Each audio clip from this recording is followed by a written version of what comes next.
Today our topic is static binding and dynamic binding.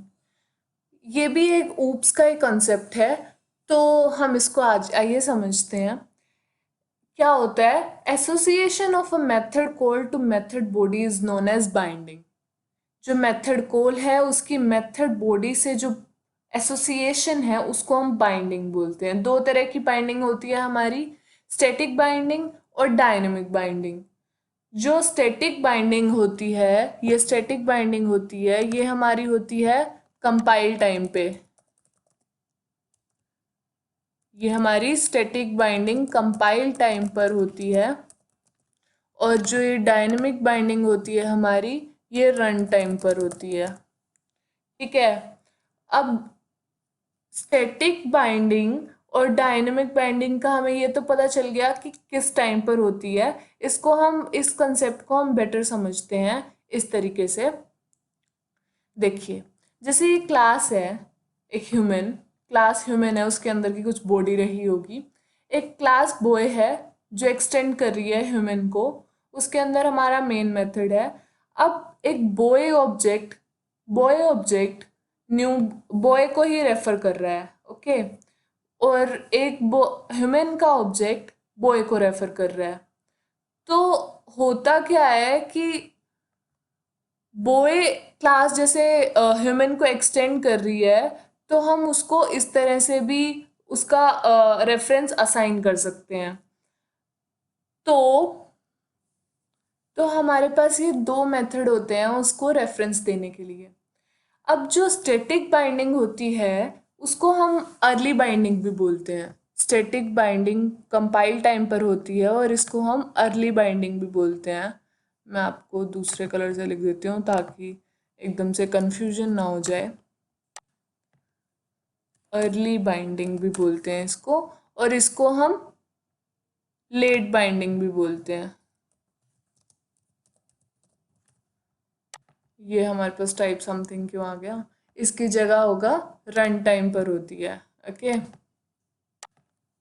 ये हमारी run time पर होती है। आज बहुत इसमें प्रॉब्लम हो रही है इस स्केच पैड में। क्या भाई? रन टाइम पर होती है, ठीक है। और ये लेट बाइंडिंग बोलते हैं हम इसको अर्ली बाइंडिंग भी बोलते हैं। अब हमारे पास आ जाता है कि स्टैटिक बाइंडिंग को हम और अच्छे से समझते हैं कि हमें ये कंपाइल टाइम पर क्यों होती है। जो रीज़न क्या है इसका? जो ये मेथड होते हैं इनको ओवरराइड नहीं किया जाता है। जो ये स्टैटिक मेथड होते हैं, प्राइवेट मेथड होते हैं या फाइनल मेथड होते हैं, हमने ओवरराइडिंग में पढ़ा था। ये सारे लगभग मिले जुले ही कंसेप्ट्स हैं।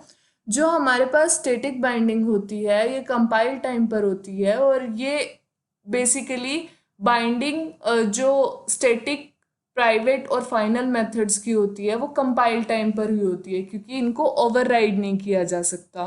तो हम इसको एक एग्जांपल से समझते हैं स्टैटिक बाइंडिंग को। हमारे पास एक ये मेथड, एक क्लास है ह्यूमन, उसको एक बॉय नाम की क्लास ने एक्सटेंड किया है। इसके अंदर जो वोक मेथड है ह्यूमन के अंदर वो स्टैटिक है। तो जो हमें जिस क्लास ने इसको ओवरराइड किया है, जिस मेथड ने इसको ओवरराइड किया है, उसके अंदर भी वो स्टैटिक बनाया है। तो जब हमने रेफरेंस दिया उसको उसको ह्यूमन को बॉय का रेफरेंस दिया, तो कायदे से जब स्टैटिक ना होता तो बॉय वाला मेथड कॉल होना चाहिए था, पर इसमें ऐसा नहीं होता। इसमें हमारे पास ओबीजे और ओबीजे2 दोनों में जब हम इस वोक मेथड को कॉल करेंगे तो दोनों में ही ह्यूमन का ही मेथड कॉल होगा, क्योंकि ये पहले तो इसको स्टेट पब्लिक बना देते हैं, और फिर हमारे पास इसमें हमारा ह्यूमन वाला ही मेथड कॉल होगा। ठीक है, फाइन।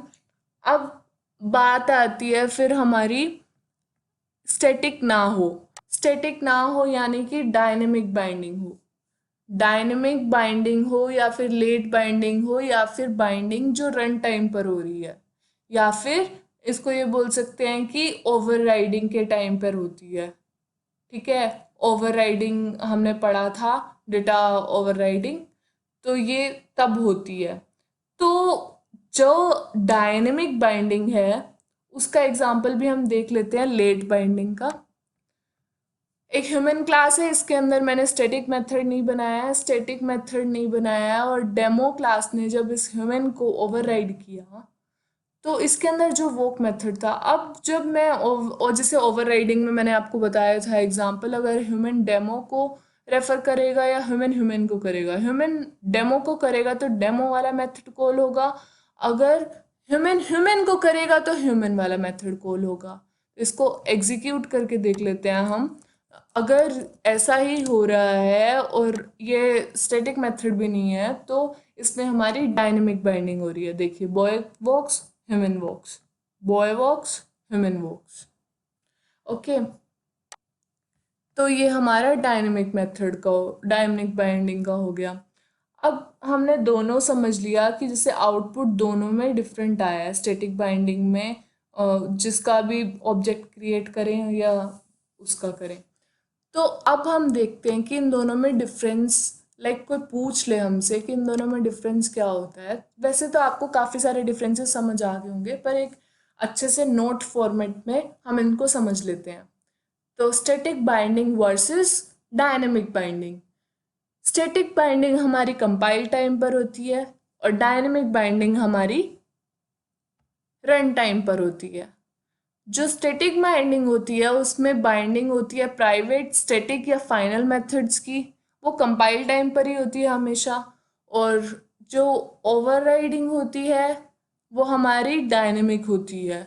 और ये इसमें नॉर्मली वही होता है जो रेफरेंस, अगर हम पेरेंट टाइप का, अगर चाइल्ड क्लास टाइप को दें तो जो ये सब बाइंडिंग रिजॉल्व होती है ये रन टाइम पर रिजॉल्व होती है। इसके लिए हमने एक प्रोसेस का नाम भी पढ़ा था, अगर आपको याद हो तो। आपको उसको उस अगर आपको वो प्रोसेस का नाम याद नहीं है तो आपको इससे पहले वाली वीडियो को देखना होगा, और इससे आपको उस प्रोसेस का नाम भी याद हो जाएगा और आपको ओवरराइडिंग का भी नॉलेज मिल जाएगा, अगर आपको अभी कुछ भूल गया है या रिमाइंड करना है तो। हमारे पास थर्ड पॉइंट आता है बाइंडिंग। ये जो स्टैटिक बाइंडिंग होती है ये ओवरलोडेड मेथड्स की होती है, ये स्टैटिक होती है। और जो ओवर रिडन मेथड्स की बाइंडिंग होती है उनको हम डायनेमिक बाइंडिंग बोलते हैं। तो इस वीडियो के लिए बाइंडिंग ही था। ये काफ़ी छोटी वीडियो होगी, कुछ काफ़ी छोटा सा ही टॉपिक था, तो ये समझ आ ही गया होगा आपको। ऊप्स के ये कंसेप्ट्स लगभग ख़त्म होने वाले हैं और फिर हम फ्रेश स्टार्ट करेंगे एक्सेप्शन हैंडलिंग से। तो इस वीडियो के लिए इतना ही। Thank you.